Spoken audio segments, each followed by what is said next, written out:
Sud Radio, mettez-vous d'accord, 9h-10h, Valérie Expert. Bonjour à toutes et à tous, mercredi 15 mars, nous allons tenter de débattre, de nous mettre d'accord avec aujourd'hui Alexis Poulain. Bonjour Alexis. Bonjour. Vous êtes journaliste, directeur de la publication du Monde Moderne, vous êtes éditorialiste également sur Sud Radio tous les mercredis matins et vous avez eu la gentillesse de se rester dans ce studio. Tous les mercredis. Comme tous les mercredis. David Marguerite, bonjour, vice-président de la région Normandie et président de l'agglomération du Cotentin. Bonjour à vous. Jean-Baptiste Moreau, bonjour, ancien député, ancien agriculteur, consultant indépendant. Et nous attendons Nicolas Corato, président fondateur du think tank Place de la République. Eh ben voilà, on y arrive. Le vote demain de la réforme des retraites. Dernière 48 heures, enfin dernière 24 heures pour une réforme qui ressemble à un chemin de croix. Elisabeth Borne affirme qu'elle a une majorité. On va parler des manifestations, des grèves, de la réquisition demandée par Gérald Darmanin en ce qui concerne les ordures. Qu'en pensez-vous? Et puis Éric Zemmour, le retour. Bref, j'espère qu'on aura le temps de traiter tous ces sujets. Alexis, commençons avec vous. C'est un sujet transversal, on va dire. On peut le dire. Il y avait donc une soirée des fiertés organisée à la mairie de Paris par Anne Hidalgo. Alors, excusez-moi, c'est quoi une soirée des fiertés? C'est toutes les fiertés LGBTQ+, qui étaient représentées pour dire que voilà, la mairie de Paris était très dans cette mouvance, c'est totalement inclusive. Et une jeune trans qui est escorte, actrice porno, membre du STRAS, qui est le syndicat des travailleurs du sexe, s'est pris en photo et a filmé d'ailleurs ses prestations dans les toilettes de l'hôtel de ville. J'ai bien pompé dans les toilettes de l'hôtel de ville de Paris, en tout cas j'ai même filmé. Anne Hidalgo, merci Anne Hidalgo. Et le STRAS en profite bien sûr pour utiliser ce happening en certaine façon pour dire: action encore réussie pour transformer l'hôtel de ville en bordel, Madame Hidalgo. Vous devez rendre des comptes en tant que proxénète, puisque non seulement vous tirez profit de la prostitution avec vos arrêtés, mais vous l'hébergez dans vos locaux, puisque le STRAS milite pour qu'il n'y ait plus d'amende pour le racolage à Paris. Donc c'était un coup, évidemment, Anne Hidalgo s'est fait prendre, mais c'est un monde formidable dans lequel on vit, puisqu'après le compte de Icy Diamond explique qu'il y a vraiment des vidéos que tu peux cliquer pour aller voir. Enfin, elle n'est pas que dans les toilettes. Si vous allez sur son site, elle est sur les marches de la mairie de Paris, mais elle n'est pas nue. Là, elle ne fait aucune prestation. Enfin, c'est à part de la danse, tu vois. Mais enfin, cette soirée avait l'air formidable. Elle est à quatre pattes sur les marches du grand escalier de la mairie de Paris. Oui, et elle dit: comment j'ai réussi à transformer l'hôtel de ville de Paris en strip club et en bordel géant. Voilà. La liberté guidant le peuple au milieu des ors de la République. Merci Anne Hidalgo pour l'invitation. Voilà, c'est l'époque dans laquelle nous vivons. Et voilà, d'ailleurs, je pensais au Moulin Rouge et avec Paris et les poubelles, je voyais des scènes de la nouvelle revue avec des sacs poubelles. Je pense que Paris est en train de changer d'une certaine façon. Ouais. Alors, pas forcément en bien pour certains, mais c'est formidable cette modernité. Donc, le STRAS, après, il faut saluer le travail qu'ils font pour les travailleurs sexuels. C'est souvent un sujet qui est occulté. Donc, ça permet d'en parler aussi, de voir que la répression n'est pas forcément la bonne solution pour venir... donc c'est réussi puisqu'on en parle. Mais bien sûr que c'est réussi. Évidemment, Icy Diamond a fait le boulot et le STRAS aussi. Et Anne Hidalgo est restée silencieuse, tout comme sur ses notes de frais d'ailleurs, dont on attend toujours la publication, puisqu'on ne sait pas à combien se montent les notes de frais de Madame Hidalgo, malgré les injonctions du Conseil d'État. Elle est maintenant totalement hors la loi, donc j'en profite pour peut-être un prochain passage à la mairie, me mettre nu dans les toilettes et demander la publication des notes de frais. On vit une époque formidable. On continue notre tour de table. Alors, David Marguerite, vous, on est mercredi, sortie cinéma. Oui, pour une sortie de la semaine prochaine, avec l'adaptation au cinéma de Sylvain Tesson sur Les Chemins Noirs, qui est un livre assez magnifique, un carnet de voyage, qui célèbre un peu les libertés locales, d'ailleurs, au-delà du message. Alors, les chemins noirs sont les chemins silencieux, pour lui, de la rééducation, de la reconstruction personnelle. Et puis, dans une interview dans le Figaro Magazine, on voyait un Jean Dujardin assez libre, avec des propos rafraîchissants. Et moi, je vois dans ce livre, finalement, je le disais, une sorte d'hymne au territoire, au terroir d'ailleurs, comme il le dit. Et il dit souvent que terroir n'a pas de traduction dans d'autres pays, aux spécificités locales. Il parle d'hyper-ruralité aussi dans son livre. Alors, c'est sa formule, un État hyper centralisé, un gouvernement ultra-jacobin qui impose un peu son obésité aux collectivités territoriales. C'est un message aussi à l'oxygène dont demandent les collectivités aujourd'hui, nos territoires, et une réforme de l'État qui se concentre vraiment sur ce pourquoi il est fait. Donc un bel ouvrage, une adaptation cinématographique avec un budget d'ailleurs plutôt limité. Vous l'avez vu ? Pas encore, mais j'ai hâte de le voir parce que je pense que ça fait partie des productions françaises à moindre coût qui font du bien au cinéma français, qui font du bien tout court et qui ont en l'occurrence en plus un message. Quand on écoute Sylvain Tesson, on peut qu'acquiescer à ce qu'il dit sur la construction de notre territoire. Vous pensez qu'il y aurait une polémique Alors je pense que sur un autre registre, il y a déjà peut-être de Sandrine Rousseau d'ailleurs sur Jean Dujardin a osé dire dans cette interview sur les qu'il préférait manger les rognons. Il y a déjà une polémique sur les rognons. Que le quinoa dans les restaurants urbains. Donc la polémique de Sandrine Rousseau va arriver. Va arriver. Vous en avez entendu parler, Nicolas ? Pas du tout. Je découvre la sortie de ce film et je vais aller le voir parce que j'aime beaucoup les écrits de Sylvain Tesson. Je partage pas ses idées, mais j'aime beaucoup ses écrits. Ouais, mais ça nous occasionnera certainement une de Libération. Qui va faire beaucoup de publicité pour le film. C'est le débat et puis c'est la littérature. Pour les rognons, manger des rognons au quinoa aussi. Peut-on manger des rognons ? La World Fusion Food. Alors, Jean-Baptiste, vous, c'est un coup de gueule ? Oui, c'est plutôt un coup de gueule contre les discours que j'entends aujourd'hui où on nous explique que les députés devraient voter contre la réforme des retraites parce que les sondages disent que les Français sont contre la réforme des retraites. Enfin, je veux dire, c'est juste la fin de la démocratie représentative. C'est-à-dire qu'on va piloter notre pays uniquement par sondage. Si on avait fait ça, on n'aurait jamais aboli la peine de mort. Et il y a un tas de décisions courageuses au niveau politique qui n'auraient jamais été prises. Aujourd'hui, on a une démocratie représentative. On a la chance d'avoir une démocratie représentative. Les élus sont élus effectivement par le peuple, mais après, ils agissent dans le sens de l'intérêt général, qui n'est jamais la somme des intérêts particuliers. Et donc, ils peuvent parfaitement, et ils sont parfaitement légitimes à prendre des décisions, quand bien même elles soient impopulaires. C'est même, je dirais, presque l'essence de la fonction, puisqu'ils sont là pour agir dans le sens de l'intérêt général, et l'intérêt général, parfois, guide à prendre des décisions et des mesures impopulaires. Donc, j'alerte sur le danger d'expliquer que, puisque la majorité des Français sont contre, on ne devrait pas voter, parce que si on pilote comme ça ce pays, ça va rapidement plus être une démocratie. Alors, on va y revenir parce que ça amorce notre débat sur la réforme des retraites. On va marquer d'abord une toute petite pause et puis Nicolas Corato va nous parler de cette polémique qui a éclos avant-hier, non, c'était hier d'ailleurs, Sophia Aram versus Cyril Hanouna.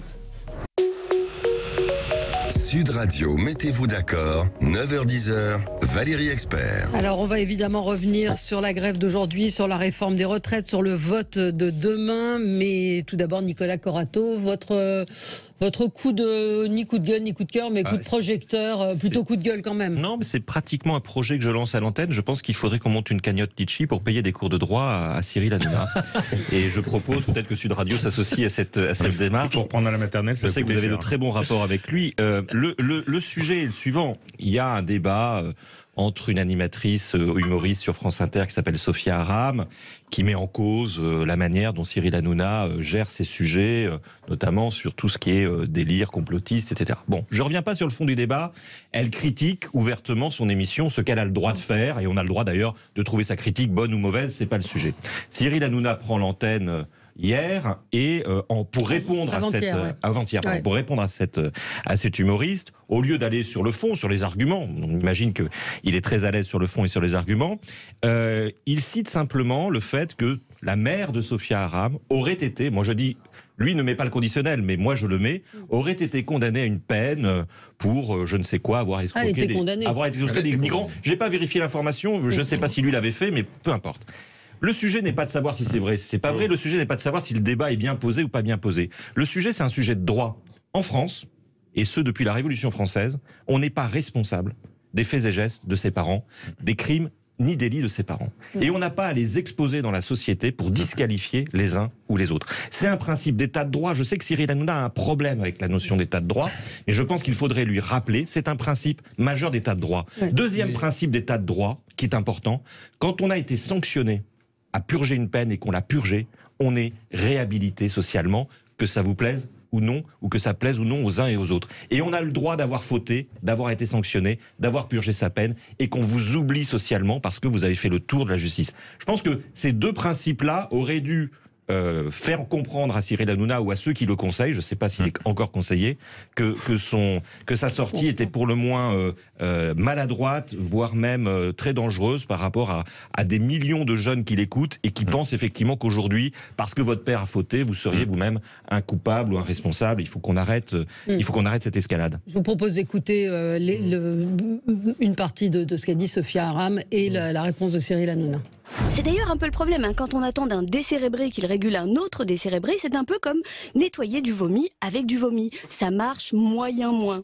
Bien sûr, je pourrais faire une énième chronique sur les dangers d'une bande d'abrutis congénitaux ricanant sur commande aux injonctions d'un beauf étalant son inculture sur l'autoroute de son autosatisfaction replète, quand ceux-ci finissent par nourrir ces fléaux que représentent le populisme et le complotisme. Depuis le temps qu'il promeut le sale et popularise le pire, s'il y a encore des artistes, des auteurs, des journalistes ou des annonceurs pour aller vendre leur soupe dans ce cloaque, ça n'est plus de sa faute. S'il y a autant de responsables politiques pour continuer de légitimer ce crétin en participant à ces émissions, mais ce n'est pas de sa faute. Sophia, je vais dire, on est honnête, voilà, mais toi, franchement, occupe-toi de ta maman, ma chérie. Khadija Aram, qui a été condamnée à 2 ans de prison de 6 mois ferme. Pourquoi ? Elle est accusée d'avoir berné des personnes en situation régulière en leur faisant miroiter un titre de séjour, moyennant finance, alors qu'elle était adjointe au maire de Trappes. Oh là. Pas beau, ça. Elle aurait touché 31 500 € grâce à cette manœuvre. Oh là là. Sophia, t'as déjà du boulot avec ta famille, lâche-nous. Je te dis, occupe-toi d'abord de ta famille. C'est trop, là, tu vois, tu te fais du mal. Là. Après, on va devoir le rappeler tous les jours, c'est insupportable. Oui, vous voulez réagir sur c'est minable. Bon, je suis pas objectif dans l'affaire. Sophia est une amie, mais globalement, enfin, c'est minable. Mais c'est niveau des arguments de réponse à Sophia Aram, mais c'est parce qu'il en a pas en fait. Il est tellement inculte qu'il est incapable de converser, ou même d'avoir une discussion contradictoire avec quelqu'un. Enfin voilà, c'est tout de suite les attaques personnelles et les attaques en plus même plus personnelles. Là, alors elle est assez violente dans sa chronique. Elle est pas tendre. Elle le traite d'abruti, des abrutis congénitaux. Il faut voir les épisodes précédents aussi, parce que c'est pas la première fois en plus qu'il l'attaque sur sa mère. Elle ne veut plus en parler parce qu'elle se prend des sauts de merde, c'est son expression. Oui, sur les réseaux sociaux, c'est assez violent ce qu'elle se prend. Enfin bon, elle est costaud, elle a les épaules. Donc qu'ils lui répondent, c'est son droit, mais c'est l'argument utilisé qui peut interpeller. C'est 2 choses. On parlait de cette modernité formidable dans laquelle on baigne, mais c'est ça, c'est-à-dire qu'on a une radio publique où une humoriste qui ne me fait pas rire personnellement fait une chronique très violente, qui attaque personnellement une émission regardée par des millions de Français. On aime ou on n'aime pas Hanouna, mais sa chronique est quand même d'une violence et d'une grossièreté assez crasse. Et c'est de la radio publique. Et de l'autre côté, on a une télé privée avec un Cyril Hanouna qui utilise évidemment un argument lamentable sur le côté c'est la mère de Sophia Aram, regardez, c'est de la cour de récré XXL, ça passe à la radio, à la télé, c'est malheureux, quoi. Mais la question, c'est pourquoi on en arrive là avec cette question du complotisme qui devient centrale dans tous les débats, en disant on n'a jamais été soumis à autant de fake news, on n'a jamais donné autant la parole à des gens qui savent plus ce qu'ils racontent. À un moment, il faut aussi peut-être essayer de comprendre pourquoi. Qu'est-ce qui s'est passé ? Il y a eu le Covid, il y a eu les enfermements, il y a les lockdown files qui sortent. Petit à petit, on apprend qu'il y a eu quand même beaucoup de manipulation de l'information, de manipulation aussi des personnes. On vit quand même une époque où l'information prend cher. Et en plus, on a la guerre en Ukraine qui fait que c'est encore pire, puisque là, on est dans la censure et la propagande. Et là, c'est de la responsabilité de tout le monde. À un moment, qui sont les directeurs d'antenne ? Comment on laisse passer des trucs pareils et en disant mais attendez, Cyril Hanouna il a pris cette ampleur, mais ça me fait penser à l'ampleur qu'avait pris Éric Zemmour à une certaine période. D'ailleurs le parallèle est intéressant. Mais bien sûr, parce que c'est la même chose. C'est la même chose. Je suis assez d'accord, mais je suis content que ce soit vous qui le dites. Mais comment on en est arrivé là ? Je pense que c'est la vraie question. Mais les directeurs David Marguerite. Comment on a pu finalement arriver à cette situation où vous avez en effet une chroniqueuse humoriste, je ne sais pas si on peut parler d'humoriste, qui déverse son venin, en effet, avec une certaine influence, je pense, sur les propos qu'elle peut tenir, et un Hanouna qui se met en scène tous les soirs et qui, on peut pas le nier, qui a quand même une écoute chez les jeunes, qui sont influencés par ses propos, qui considèrent que ce débat, c'est le débat public, en réalité. Bien sûr. On est sur une forme d'affaissement du débat public, d'ailleurs, vous parliez de représentation nationale, qui a un écho maintenant dans la représentation nationale. Enfin, c'est quand même ça aussi le problème. Mais comment on en est arrivé là en très peu de temps, finalement, parce que la dégradation du débat, publique, moi je pense qu'elle remonte à, en effet, 3-4 ans, 5 ans peut-être. Mais là, on atteint des sommets. Enfin, je ne sais pas s'il faut en rire ou en pleurer. C'est assez symptomatique. Moi, et pour élargir un peu le débat, c'est assez symptomatique où aujourd'hui, une information n'est pas analysée à partir de l'importance stratégique qu'elle a, de l'importance qu'elle a, mais à partir du buzz qu'elle provoque. Enfin, on l'a vu récemment avec l'affaire Palmade, où j'ai été annulé sur un plateau le soir de l'inauguration du salon de l'agriculture parce que Pierre Palmade venait de faire un AVC et qu'il faisait 1h30 d'antenne sur l'AVC de Pierre Palmade plutôt que de parler de l'inauguration du salon de l'agriculture qui était l'actualité du jour autrement. Enfin voilà, mais juste parce que ça fait plus d'audimat de parler de Palmade que du salon de l'agriculture, on parle de Palmade. Donc les chaînes d'infos en continu là-dessus aussi sont pour moi coupables aussi de l'affaissement du niveau de l'information. Moi je pense qu'il y a aussi le nouveau monde. Alors vous n'allez pas être d'accord, mais le nouveau monde qu'on nous a promis en 2017, c'est un monde a priori sans clivage. Où maintenant, le clivage aujourd'hui donne lieu à qui s'est effacé, donne lieu à ce type de débat et ce type de polémique. Maintenant, on commente à longueur d'antenne ce type d'incartade, alors qu'avant, quand même, le débat public se tenait, c'était vif. Mais enfin, moi, honnêtement, je ne vais pas faire le nostalgique, mais enfin, je préférais l'ancien monde. Hein. Petit coup de gueule, j'ai rien contre ce monsieur en particulier, mais cet éboueur Ludovic Franceschetti, je crois qu'il s'appelle comme ça, avec son chapeau, il est invité parce qu'il a un chapeau. Parce qu'il est habillé en vert et qu'il a. Parce que ça fait longtemps. Il est éboueur, il a des milliers de followers sur TikTok, mais quelle légitimité il a pour parler au nom des éboueurs. Il est chez Laurence Ferrari, il est sur le plateau de BFM. Bien sûr. Mais c'est pas un leader syndical, mais c'est bien tout le problème. Non, mais c'est bien tout le problème. Enfin, je suis d'accord avec Valérie. Ça arriverait. Ça arrive. Mais je me faisais exactement la même réflexion. D'où sort ce monsieur, à part, quelle légitimité a-t-il, à part d'avoir fait sur les réseaux sociaux des vidéos où il se met en scène, qui sont d'ailleurs très amusantes, très intéressantes pour découvrir le métier d'éboueur. Mais ce qui est intéressant, c'est qu'il n'est pas leader syndical. Il ne représente pas ceux qui sont en grève. Il ne représente que lui-même. Et d'ailleurs, on le sent un peu gêné parfois pour parler au nom des autres. Et effectivement, il participe de ce que vous disiez. Moi, je veux bien rebondir là-dessus. Il participe quand même de cet affaissement du débat public. Mais on peut inviter les clowns, on peut inviter les humoristes, on peut inviter ceux qui s'adonnent aux vidéos sur les réseaux sociaux. Il n'y a pas de problème. Ils ont leur place dans la société et dans les médias comme les autres. Mais à un moment, quand on parle de grève, quand on parle de réforme des retraites, si on invite plus ceux qui pensent le sujet, ceux qui agissent sur le sujet directement, effectivement, il ne faudra pas s'étonner derrière que le débat soit de très mauvaise qualité. Encore une fois, c'est pas la faute de ce monsieur, c'est la faute des chaînes d'infos. Mais j'ai commencé en disant, donne la parole je n'ai strictement rien contre lui. Mais le type, il passe de chez Hanouna, vous allez me dire que c'est aussi le cas de certains politiques, mais aux chaînes d'infos, avec quelle légitimité, hormis d'avoir un chapeau bleu ciel ouvert sur la tête. Sur cette grève des éboueurs, vous entendez jamais un éboueur syndiqué qui explique pourquoi, comment, quoi. Vous entendez des gens qui gueulent parce qu'il y a des poubelles partout, des commerçants qui gueulent parce qu'il y a des poubelles partout, le mec avec son chapeau parce qu'il fait des vidéos TikTok et qu'il est éboueur, mais jamais les leaders syndicaux. C'est un choix volontaire des chaînes d'infos. Moi je pense que c'est moi je suis moi je pense qu'il y a quand même une question de représentation sociale et puis de corps intermédiaires qui sont méprisés depuis longtemps, qui sont contournés, court-circuités, et qu'aujourd'hui ceux qui s'estiment légitimes pour parler sont ceux qui sortent un peu des écrans. Oui, mais c'est facile pour certains médias de donner la parole à ce genre d'individu contre lequel je n'ai absolument rien, plutôt qu'à quelqu'un de formé aux médias, de formé au combat syndical et politique, qui aurait peut-être d'autres arguments beaucoup plus impactants à donner sur un plateau télé. Et c'est vrai que ça place le conflit des éboueurs en situation de rupture de l'égalité des armes sur un plateau télé. Bien sûr, parce que le plus grave dans tout ça, c'est qu'on n'en parle pas de la situation réelle des éboueurs, des rippers, qui sont quand même un des métiers les plus dangereux. On sait extrêmement accidentogène. Et finalement, on passe complètement à côté du sujet. C'est ça. Mais je vais être, je pense, plus cynique, c'est que je pense que c'est de la paresse. C'est-à-dire qu'on ouvre le tiroir, quand on est journaliste, on a le tiroir psychiatre, on a le tiroir agriculteur, on a le tiroir... Et voilà, il y a le mec avec son chapeau, il attire le regard et ça va pas plus loin que ça. C'est la fameuse phrase de Rocard, entre l'incompétence et le complot, on sous-estime souvent la place de l'incompétence. C'est vrai. Mais ça, sur la paresse intellectuelle, notamment d'un certain nombre de journalistes, pour avoir été élu pendant 5 ans, je peux vous dire que quand vous avez un journaliste journaliste qui vous pose une question, vous pouvez être à peu près sûr que vous allez avoir 5 questions qui vont être à peu près les mêmes à la suite, parce que effectivement, il n'y a pas de réflexion et on bosse pas les sujets, quoi. Quand on va sur un plateau, on fait du commentaire de commentaires. Bien sûr. Mais il y a rarement beaucoup de fond. Les journalistes servent aussi ce qu'on a envie d'entendre, parce que les gens ont envie d'entendre. Oui, c'est ça. Oui, mais c'est ça le problème. C'est bien ça le problème. C'est vous la question que vous posiez tout à l'heure, comment on en est arrivé là? Oui. Cet éboueur parle en son nom, il l'a précisé plusieurs fois. Oui, René, notre auditrice qui nous dit ça, je suis d'accord, j'ai commencé en disant je n'ai rien contre lui. La faute, c'est celle des médias, parce que parler en son nom sur une chaîne d'information dans un sujet aux 20h, ça pose quand même question.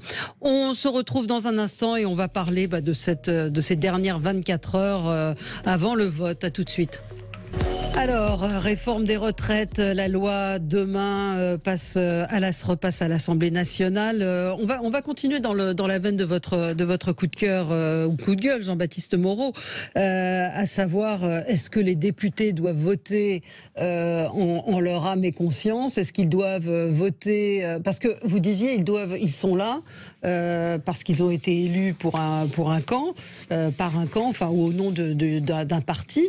Maintenant, quand le peuple n'est pas d'accord, le retour de bâton va être violent pour eux, en retour de circonscription. Ah ben oui, moi j'en ai fait l'expérience aussi à de nombreuses reprises, effectivement, mais ça s'appelle juste le courage politique en fait, et c'est ce qui permet à notre société de tenir ensemble et à nos hommes politiques et femmes politiques de prendre des décisions qui vont dans le sens de l'intérêt général et qui sont pas forcément toujours populaires, effectivement.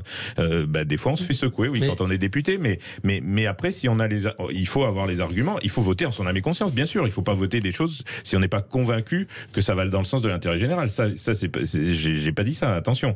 Mais par contre, il faut avoir des convictions.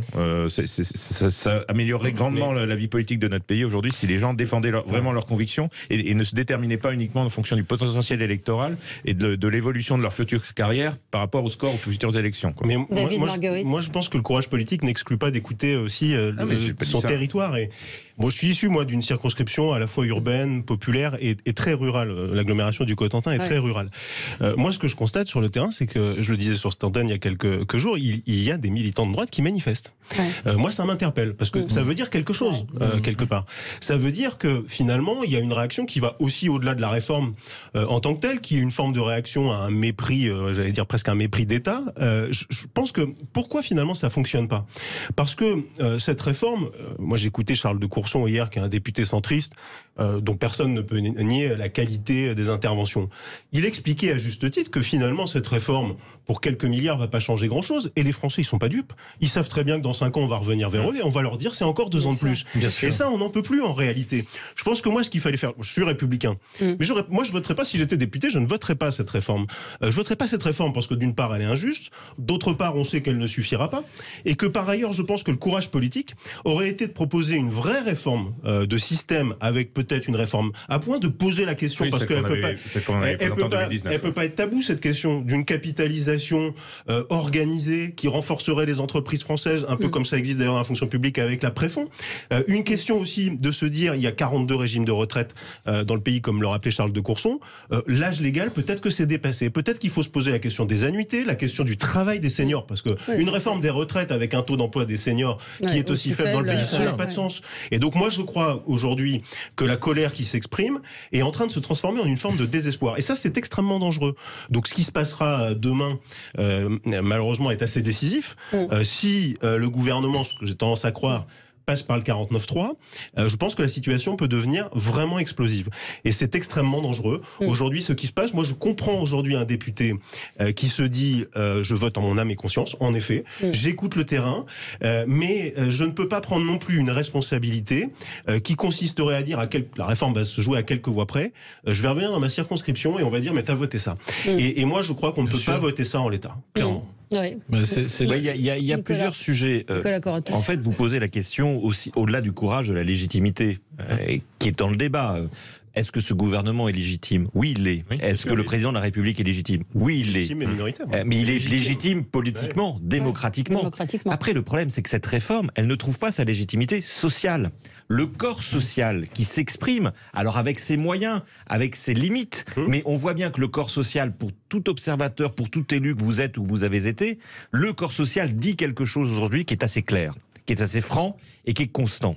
Cette réforme n'arrive pas à trouver de légitimité dans le corps social. Et ça, un élu de la nation, député, par ailleurs. Il y a assez peu de réformes de la retraite qui ont fait l'unanimité du corps social. Hein. Oui, mais à ce point-là, avec des syndicats modérés qui sont quand même contre la réforme, ce qui me marque quand même, c'est que cette réforme, elle fait l'unanimité de ce qui représente encore le corps social. Alors c'est vrai que la majorité actuelle n'aime pas les corps intermédiaires, n'aime pas les syndicats, préfère s'adresser directement aux Français. D'ailleurs, elle n'est pas allée jusqu'au référendum sur ce sujet.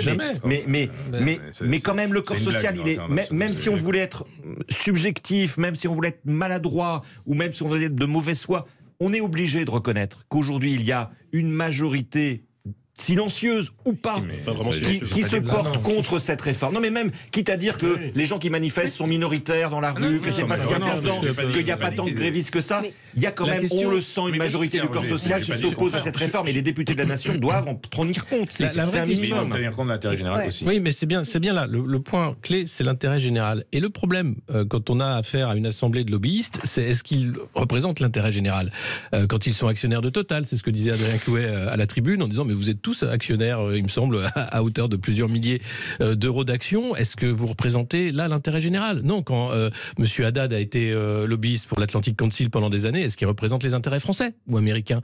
La vraie question, c'est est-ce qu'aujourd'hui, on peut faire confiance aux députés de la nation pour représenter l'intérêt de la nation et l'intérêt général? La réponse est non, malheureusement. La réponse est non quand on voit le spectacle à l'Assemblée nationale. Alors on fait quoi? Mais c'est pas forcément. Alors on fait ce qui se passe, c'est-à-dire que les corps intermédiaires sont en train de reprendre du poil de la bête. Il n'y a jamais eu autant de gens qui se syndiquent. Donc les syndicats recommencent à faire du syndicalisme, c'est tant mieux. Il y a de l'action politique aussi. On reparle du RIC, on reparle de refaire les institutions aussi, puisque Emmanuel Macron souhaite remettre sur la table la réforme des institutions. Eh bien, si la démocratie, c'est le gouvernement du peuple, par le peuple, pour le peuple, eh bien, c'est au peuple de réécrire une constitution. Et c'est pas un aéropage de gens qui vont se mettre autour d'une table avec Monsieur Fabius, Monsieur Juppé, etc. Et le Conseil d'État et dire tiens, on va sortir un truc du chapeau. Donc, la vraie question, c'est comment, justement, on définit l'intérêt général et, en l'occurrence, on écoute le peuple. Point. Mais alors, ce que disait Jean-Baptiste Moreau, il n'y aurait jamais eu l'abolition de la peine de mort. Alors ça dépend, parce que le débat était déjà là. Mais mais il y aurait eu de toute façon. Et puis ça n'empêche pas que ça reste un débat.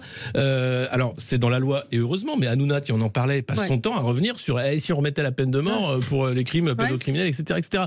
Donc Madame Le Pen aussi, je crois, ou Monsieur Le Pen père, qui était sur le truc. Donc heureusement qu'on est des démocraties et qu'on va dans le bon sens. Globalement.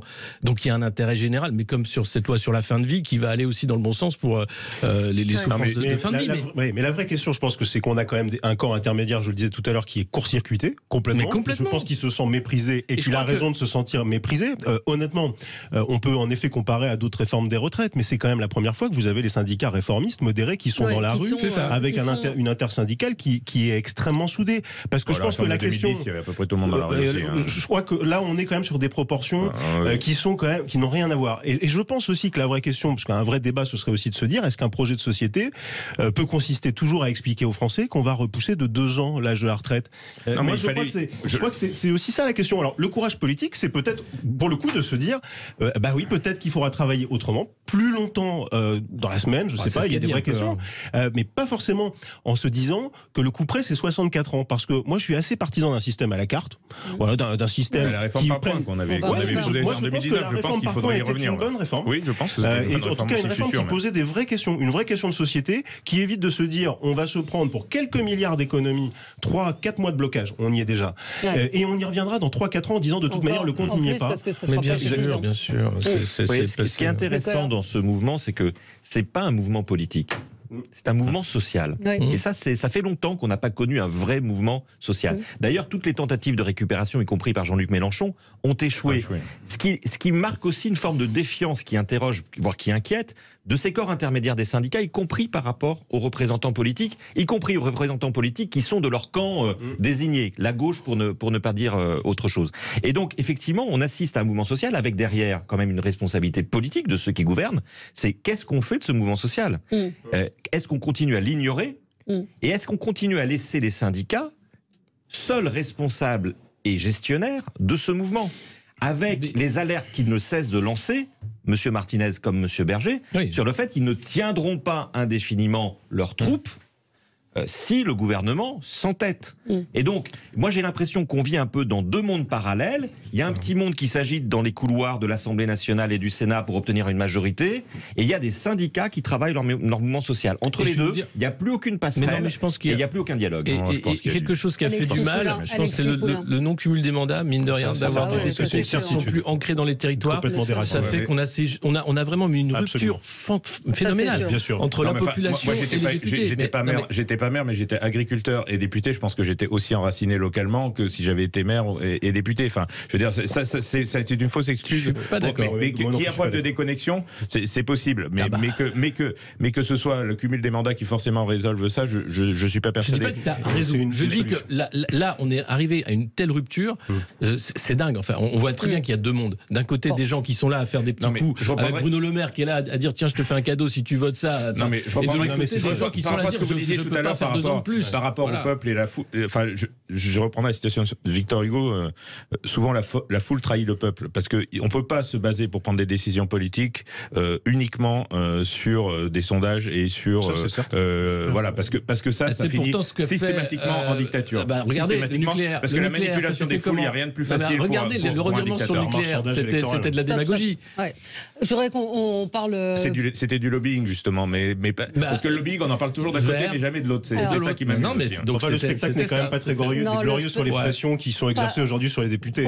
Parce que avec quand même des députés qui témoignent quand même. C'est ce qui est en train de se passer là dans les dernières 24 heures. Avec le ministre de l'économie, on te fera un cadeau. Exactement, on va traiter la circonscription autrement. Parce que couper l'électricité sur des permanences et tout ça, c'est pas des moyens de pression. On dit pas que c'est glorieux non plus. Voilà, donc je suis désolé, mais la on n'achète pas les députés non plus. Les pauvres députés. Les LR qui sont au cœur des discussions.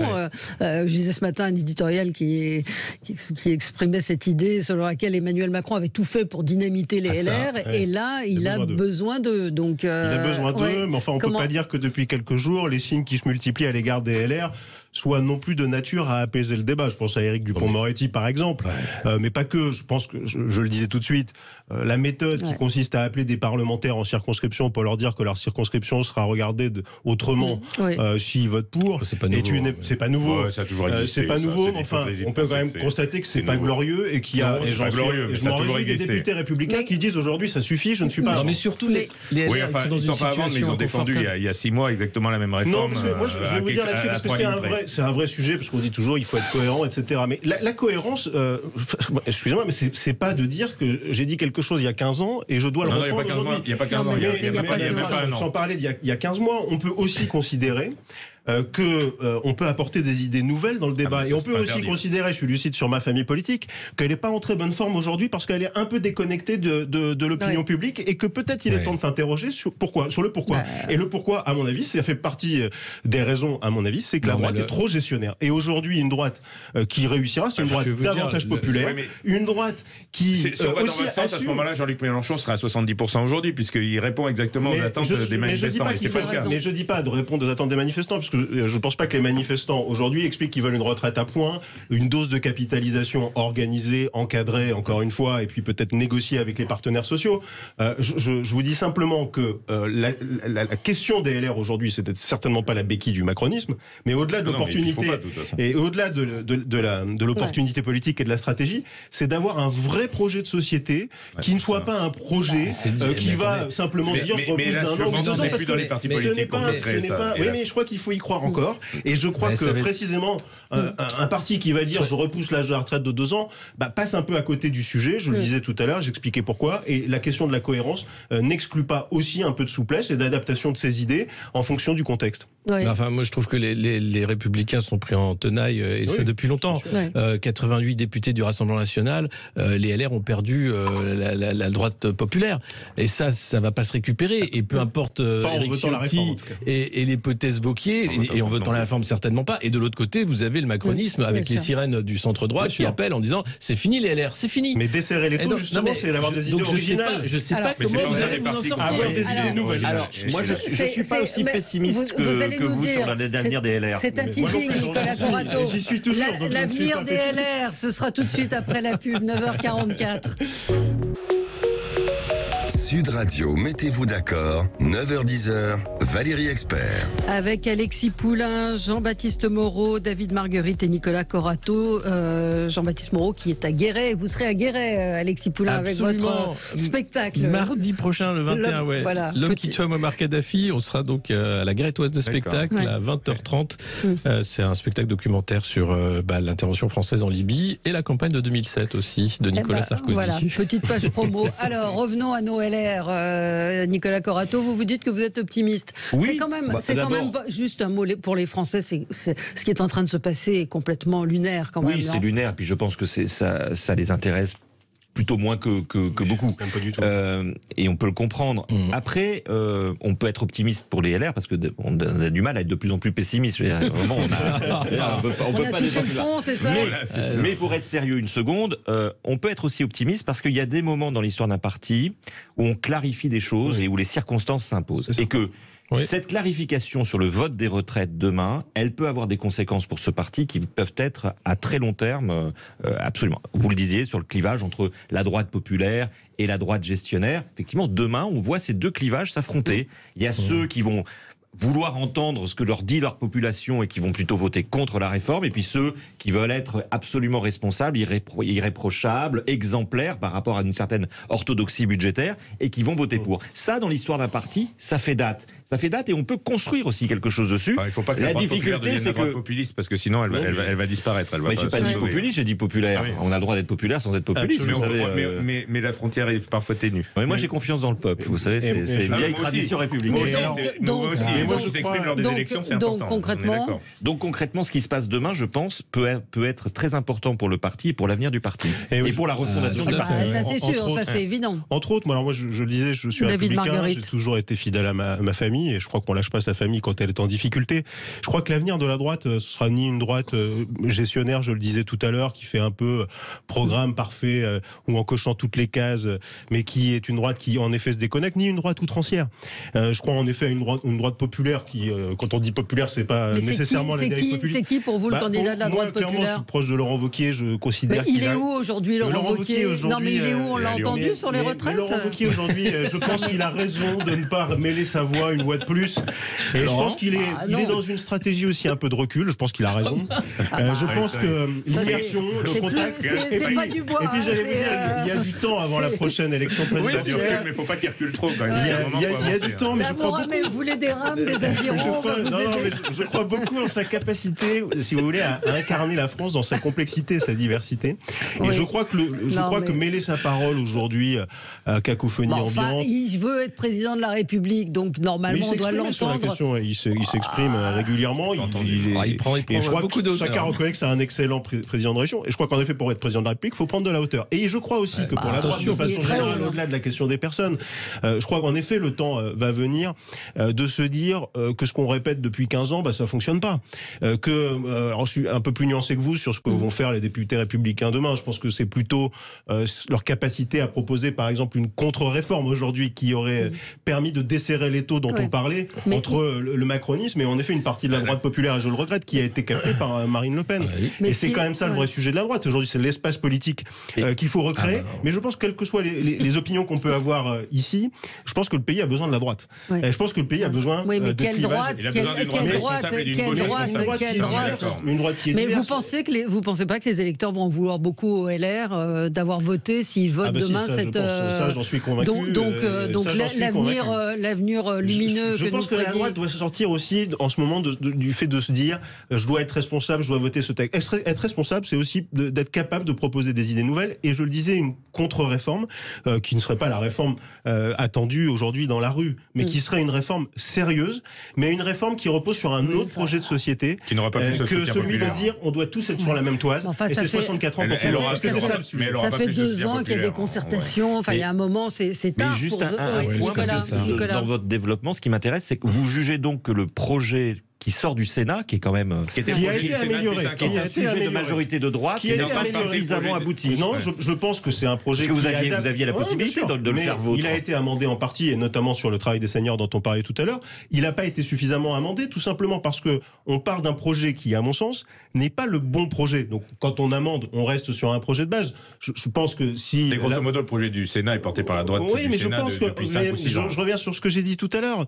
Je pense que créer de l'espace, desserrer les taux et se connecter aussi avec la France telle qu'elle est dans sa diversité, c'est savoir proposer une autre réforme qui serait pour le coup pas une réforme qui va aller grappiller quelques milliards, mais peut-être pas, mais je cherche pas, mais vous avez raison. Moi, je cherche pas à dire il faut que la droite gagne des voix en cochant des cases de popularité. Je cherche à dire que la droite doit être responsable en s'adressant à tous les Français et pas simplement en essayant de se dire je suis gestionnaire parce que le sérieux ne suffit pas à gagner une élection et ne suffit pas à gérer la France. Bon, il nous reste peu de temps. Il faut aussi, pour gérer la France, un peu de capacité à parler à tous les Français. Ouais. Je voudrais qu'on parle des poubelles. Pourquoi ? Voilà. Pourquoi ? Vous n'avez pas vu Je ne comprends pas. À Guéret, ça va, les poubelles sont ramassées, il n'y a pas de grève chez vous ? Oui, non, moi non, vous savez, à Guéret, les poubelles sont ramassées, c'est dans les grandes villes, a priori. Se pose la question de la réquisition. Est-ce que c'est casser la grève que de réquisitionner ? Mais quand on est dans un état de santé publique... Anne Hidalgo était moins regardante en 2014 pour réquisitionner. Là, elle soutient très clairement. Elle vient de tweeter en disant force à nos travailleurs de la mairie de Paris, ils ont tout à fait raison, elle vient de faire un tweet. Donc elle est contre la réquisition. Elle est contre la réquisition. C'est une mère militante. On voit bien que là, c'est un jeu la mairie de Paris est en train de se jouer. C'est vraiment, vous avez Clément Beaune qui est là, enfin tous les wannabes maires de Paris sont en train de sortir du bois. Rachida Dati, on voit tous les jours maintenant. Bon, c'est pas eux qui vont retrousser les manches et ramasser les poubelles, mais clairement, la guerre de succession est enclenchée à la mairie de Paris. Et je rappelais tout à l'heure les notes de frais, c'est pas pour rien aussi que Anne Hidalgo est de ce côté-là et qu'elle agite les chiffons dans tous les sens pour éviter d'avoir à publier les notes de frais. La vitesse il faut qu'il y ait encore Paris en 2026 parce que ça tiendra. Il y a les JO. Ça dépend si on passe les JO, on peut tout passer. On a ce débat sur la réquisition. On a toujours ce débat sur la réquisition. Il y a un cadre légal, il faut le respecter. Il y a un service minimum. Et il y a aussi... Il n'y en a pas en matière de ramassage des ordures. Il faudrait une réforme législative. Je vous laisse libre de la mener, mais moi je ne vous la conseillerais pas, cette réforme-là. Non, peut-être c'est le bon moment. Mais si, c'est le bon moment. Peut-être une petite citation qu'on a beaucoup vu tourner, mais moi je trouve très belle, c'est celle de Jacques Prévert. Quand les éboueurs sont en grève, les orduriers sont indignés. On en est là. Donc voilà, regardez vos ordures. Et puis regardez aussi vos éboueurs derrière vos ordures. Je pense que les éboueurs qui sont derrière vos ordures sont beaucoup plus intéressants que l'état d'ordures. Et je pense qu'on devrait plus s'intéresser aux éboueurs qu'au tas d'ordures. C'est ça. Ouais. Et surtout, alors il y a un truc, c'est quand vous voyez la taille des poubelles, peut-être ça va faire prendre conscience aussi aux Parisiens de la production de déchets quotidienne et il y aura peut-être une prise de conscience écolo sur la société du déchet tout simplement parce que c'est impressionnant. Une semaine, tu te dis mais c'est pas possible en fait qu'on produise autant de déchets. Il y a un vrai sujet sur le déchet. Déchets et gaspillage alimentaire notamment, c'est un vrai souci. Donc réquisition par réquisition. Oui, moi je crois qu'on est dans une situation aujourd'hui qui porte atteinte, tout le monde l'a dit, mais à l'image, le rayonnement de Paris. L'image était déjà bien détérioré. Bon, enfin là, le spectacle est quand même affligeant. Je pense qu'on a une question de salubrité publique et de sécurité. On en fait l'expérience quand on marche dans les rues de Paris depuis quelques jours. C'est entre le trou et la poubelle. Il faut bien franchement, quand le service minimum ne peut pas être organisé de façon naturelle, ce qui est souhaitable par le dialogue, en effet, là, la réquisition s'impose. Et moi, je souhaite que des mesures de réquisition soient prises. Il y a un deuxième sujet, c'est on l'a dit à la mairie de Paris, une maire militante qui appelle à la grève, qui l'organise quasiment. Donc voilà. Donc ça, c'est un vrai sujet. À suivre. Et vos pronostics sur le vote, puisque c'est presque un match de foot. Non, c'est presque. Non, mais vote, loi adoptée, 49.3, motion de censure. Il faut absolument qu'il y ait vote. Enfin, vraiment, là-dessus, je pense que le 49.3 déclencherait en cascade des conséquences assez dramatiques au niveau politique. Les LR vont être joueurs et 49.3. 49.3, vous dites ? Oui, 49.3 aussi. Bon. 49.3, allez, moi je suis un indécontable optimiste, donc je vais dire vote. Et 49.3, émotion de censure ? Ah bah oui, mais qui passera pas. Mais la vraie question de la motion de censure, c'est qui va la voter. Parce que Charles de Courson explique qu'il est prêt à en organiser une. Et là, c'est pas la même chose. Parce que elle peut passer. Elle peut passer parce qu'il a une capacité de mobilisation. Et pour le coup, il a un discours très construit et sérieux qui est, enfin, ce que j'expliquais sur la réforme, grosso modo, et ce qui peut rassembler. Marleix, c'était clair, en disant que ça servait à rien de voter une motion de censure tant qu'il n'y avait pas de majorité claire qui prenait. Et puis là, pour le coup, c'est aussi de la petite politique politicienne parce qu'il sait très bien que si jamais il y a motion de censure, il peut y avoir dissolution à la suite. C'est ça. Et que les LR gagneraient pas grand-chose à une dissolution aujourd'hui. Mais pas que les LR. Je suis d'accord. Merci à tous les quatre. Et dans un instant, je vais recevoir Vincent Flibustier. Il a lancé, il a publié une vidéo sur Twitter, une vidéo parodique qui a beaucoup fait réagir. Vous allez voir, c'est très intéressant. C'est à suivre dans l'émission Média avec Gilles Gansman. À tout de suite.